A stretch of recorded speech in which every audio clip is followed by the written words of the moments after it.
Welcome to the Rewards Master. Today we're going to do an upside downside video on the Chase ecosystem. And in this series of videos, and I've already looked at Citi and American Express and Capital One, we look at a particular card issuer and we talk about some of the ups and downs of using that issuer's cards and their program, their transfer partners, how those cards earn, just kind of a comprehensive look at the bank. And so we're going to look at Chase today, one of the most popular issuers in all the world. Seems like so many people have their cards. So if you would, hit the like and subscribe button, and that helps me out a lot. We'll get started in this.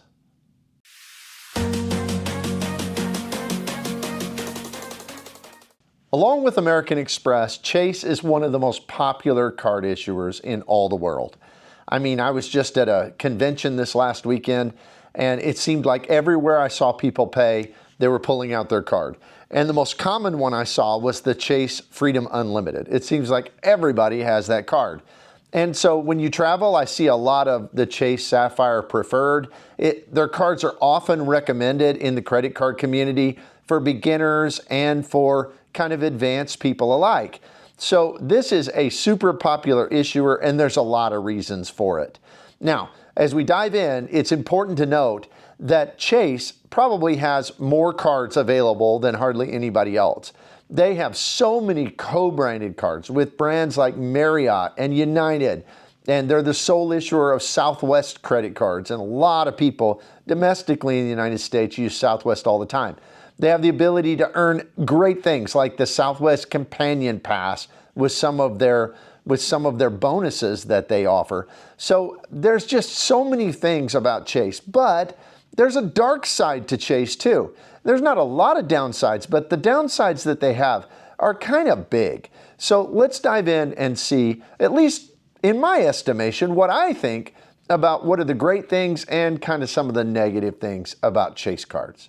The first positive has to be their sign-up bonuses.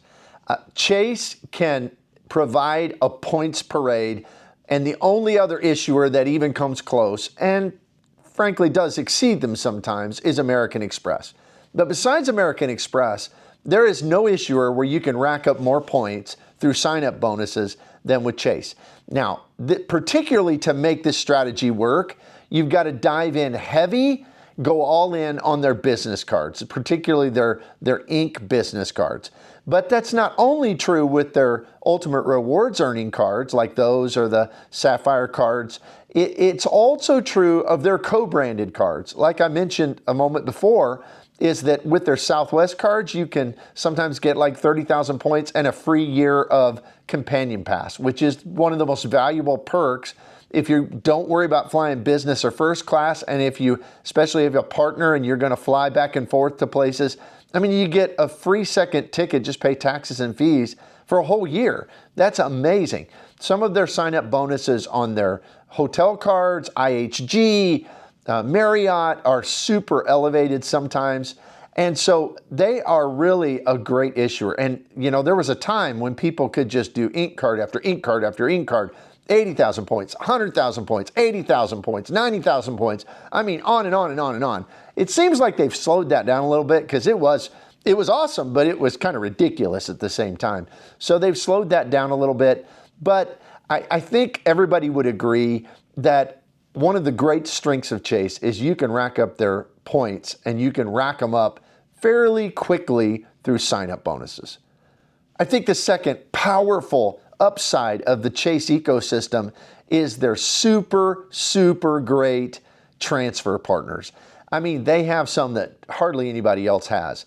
Bilt has a couple of them, but you know, Bilt's kind of in a different sphere than these banks that we're talking about. So they have things like Hyatt, which is almost everybody agrees Hyatt points are worth more than any other hotel currency. And you can transfer over. You often are going to get excess of 2 cents per point value on those. So you can stay in an all-inclusive resort for like 12,500 points per night. That is just amazing value. They also have United as a transfer partner, and you know, United, if you use them for domestic economy travel, they're not that great. But as I've said in a video that I'll link at the end, I use United points oftentimes for 3.5 or more cents per point because I only use my United points for business class travel overseas. So United is a great one. And then if you want to transfer to Southwest, the only bank issuer you can do that with is Chase. And Southwest, for a lot of people who just fly casually in this country, Southwest is their go-to all the time airline because of the free bags and all of that.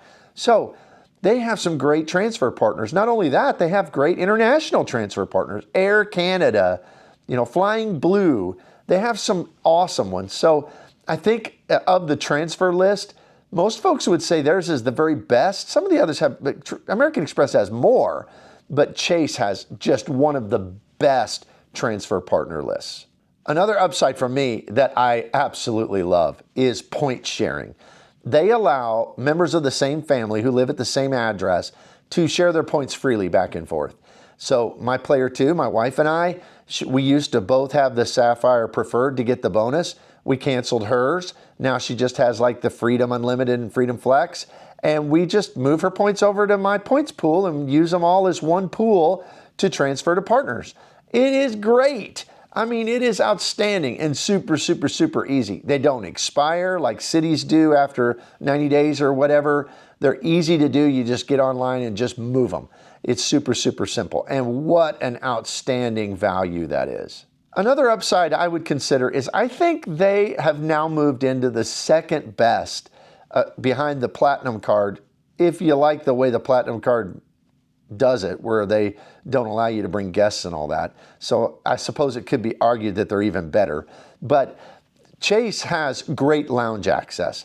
And with that Sapphire Reserve card, if you have their top level card, you get Priority Pass. You don't get restaurants you used to. That was kind of a nerf that they did to it. But you do get Priority Pass, and you also get their Chase Sapphire lounges.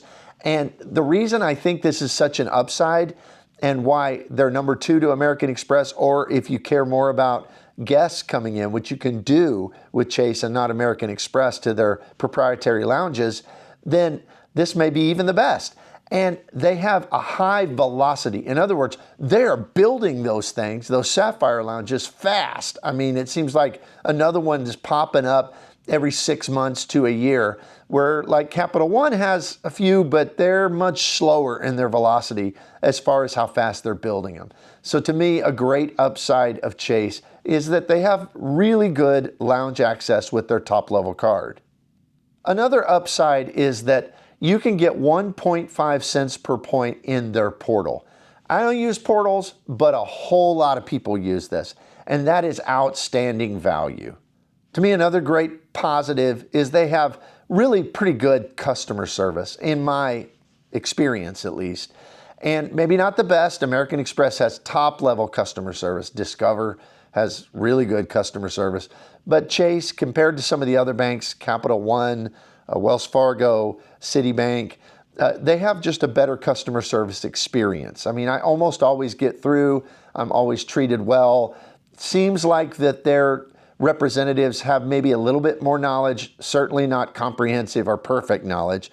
People who are heavy in the points and credit card hobby are probably going to know more than their reps do. But besides American Express, their reps seem to know more than some of the others. So I think it's an upside to say that their customer service is at the top of the game as far as in the top 2 or 3, certainly not in the bottom of these card issuers.